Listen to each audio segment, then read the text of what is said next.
ka eze gosiri ọjị ebidoziri mmemme n'ụzọ pụrụ iche.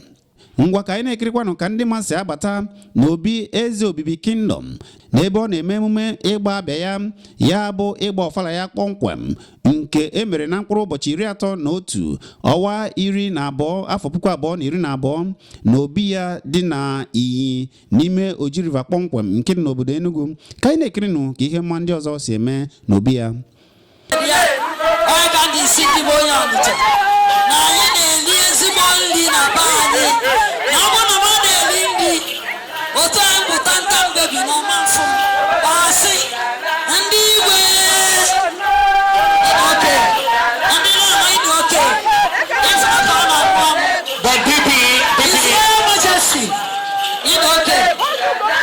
Bibi, I have to fault you because from the day one God gave you.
Ka nke a gasịrị ozigbo ka ofu onye eze kwuniziri wee kọwabazie ndị eze ndị ọzọ bịara ịnọnyere eze ndị eze Mike Mberedeogu n'obi ya. Ka ikirenụ ka esi mee nke a.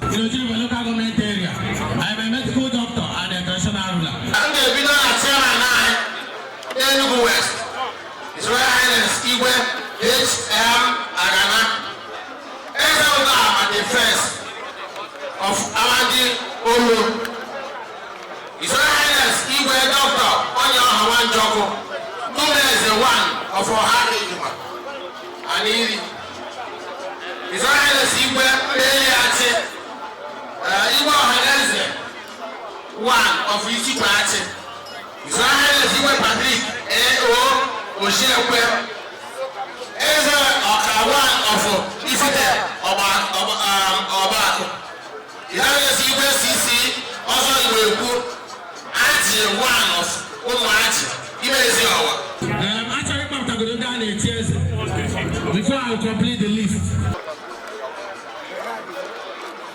Distinguished ladies and gentlemen, permit me to invite the 3 Izes that will do citation for the honorary award recipients. The 3 Izes that will read the citation of those that are going to be honored.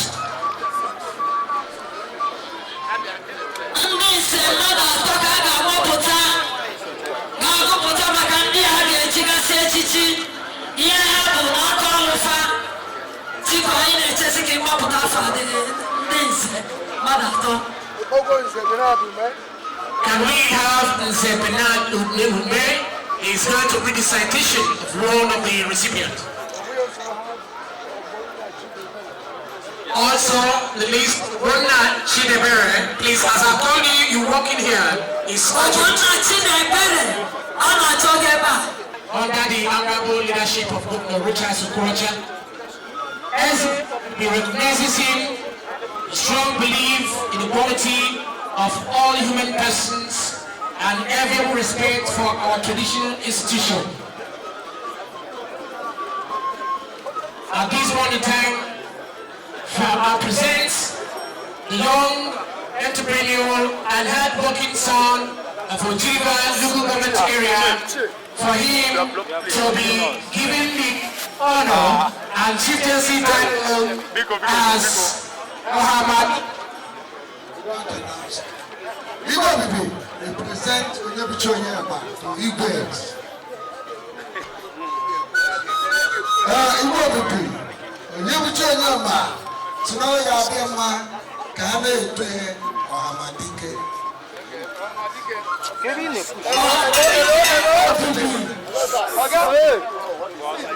Chief, onyebuchi kesi onyema, kesi lechi sipika, Ohamadike nke Obibi.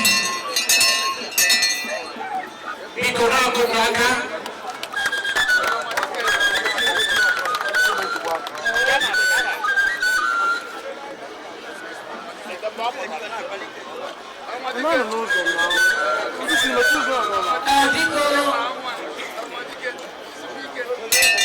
Congratulations. Congratulations.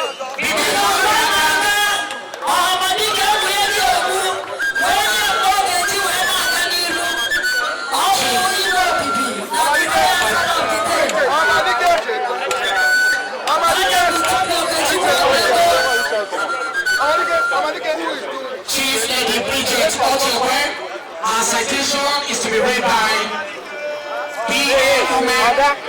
It's a B.A. Woman. Chief Mrs.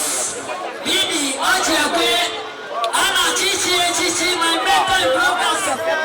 Anna Chiku, She comes from Action, Enugu government. This title being bestowed on her by Obibi, vision of her political sagacity, administrative prudence, and effective interpersonal cooperation. Igwe, I present to you Igwe Umuwayo. Igwe Umuwayo. Obibi, all to the chief, Mrs. Lady Bibi Obibi, Igwe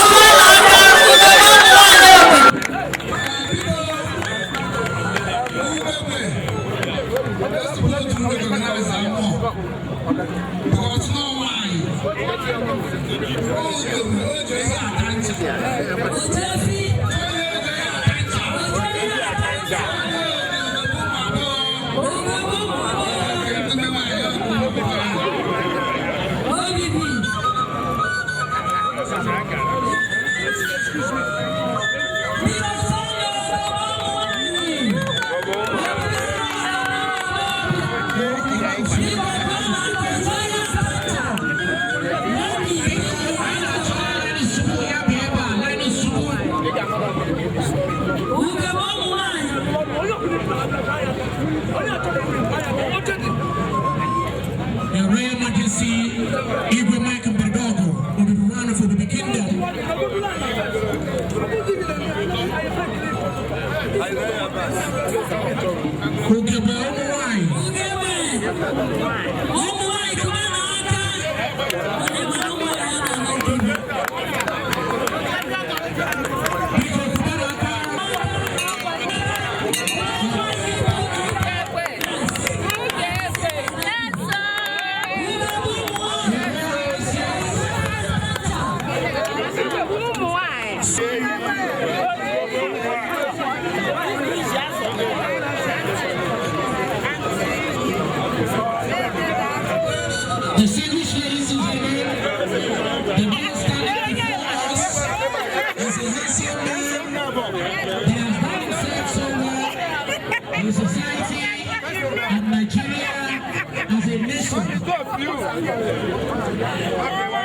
He has done himself so well in society and Nigeria as a nation.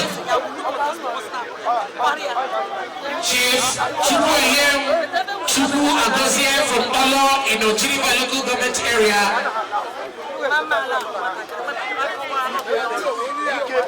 resides in the United Kingdom and is a hard-working man who has contributed his immense success and sensibility to the development of Ojiriba, Enugu State, Nigeria, Africa as a continent. Is doing us proud in faraway London, England. Yes, I present to you the Igwe Chief Charles Chikwanye Magosi, Imejuno, Obibi. Ane Obibi one of Obibi Kingdom. Ane Imejuno, Obibi. Chief Charles Chikwanye Magosi.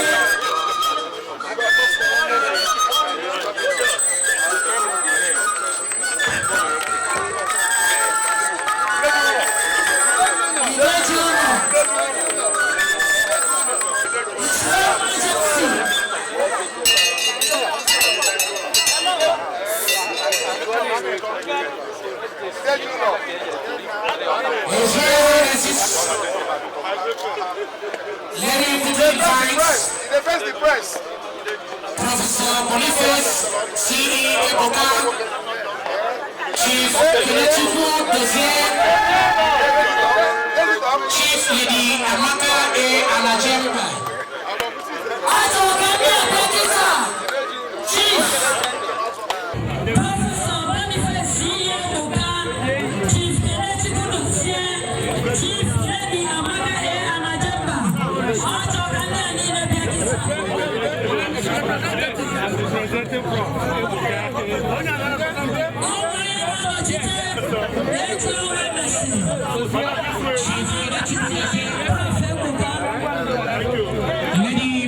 Chief Lady Anajemba.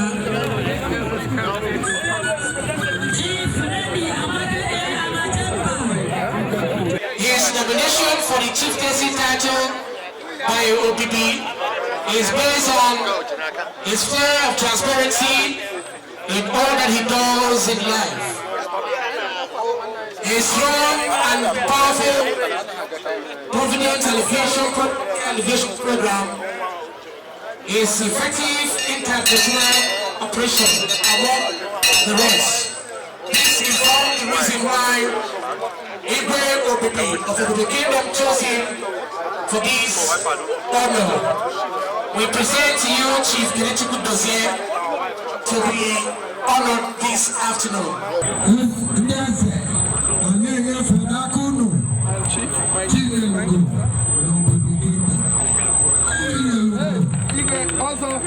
Chief Kelechifu Dozie, Obibi,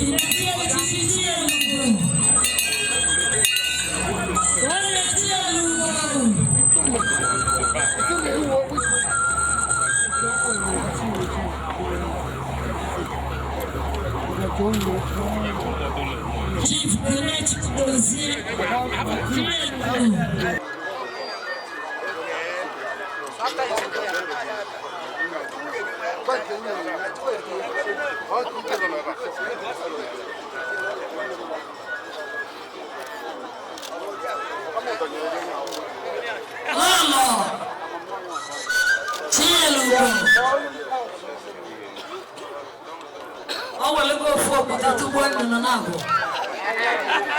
Yes. Because Mr. Martina Diabu, Obibi chiki chichi. Martina Diabu, because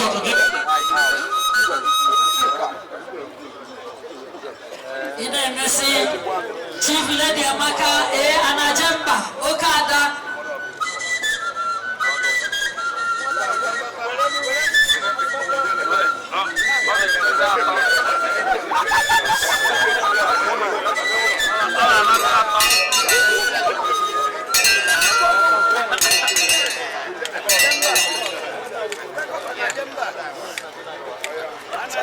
Chief Lady Amaka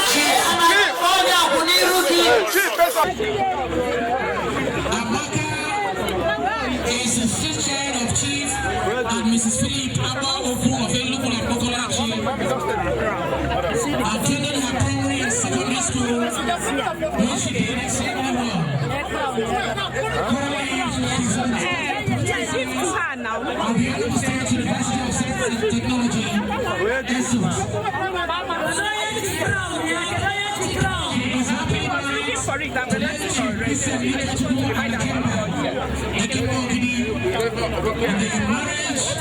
His parents with 5 children. She was on many occasions conferred with numerous awards, won Order of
He's been presented before Igwe.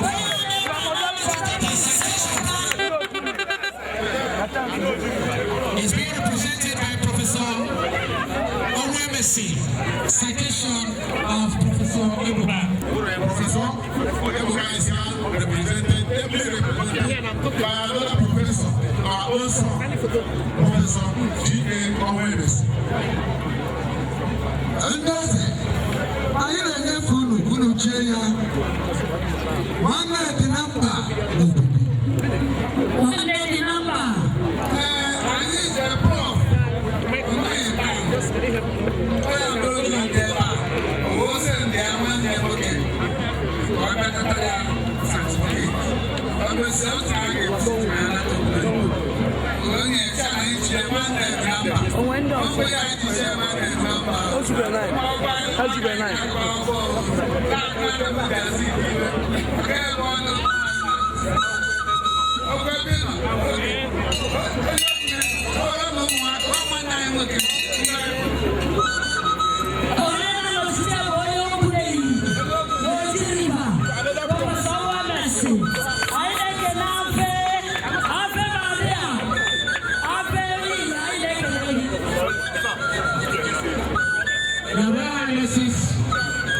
Igwe Obibi one of Obibi Kingdom, permit me to invite Chief Sir Charles C. Okeke, Chief Sir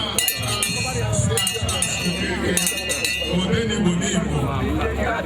It's a night of St. John, and he recognizes him for his business dexterity, for his business acumen, for his business progress, and his promotion of commerce and industry in both Nigeria and West Africa.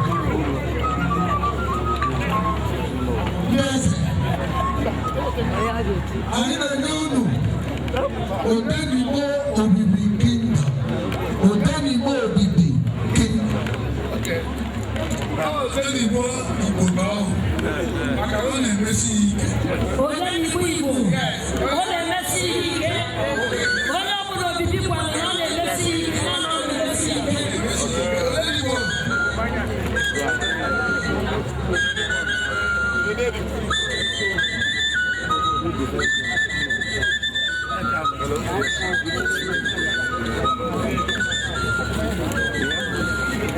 Honorable Toby Okechukwu, Honorable Representative of the House of Representatives, Enugu West Senatorial Zone. I am the Odenigbo.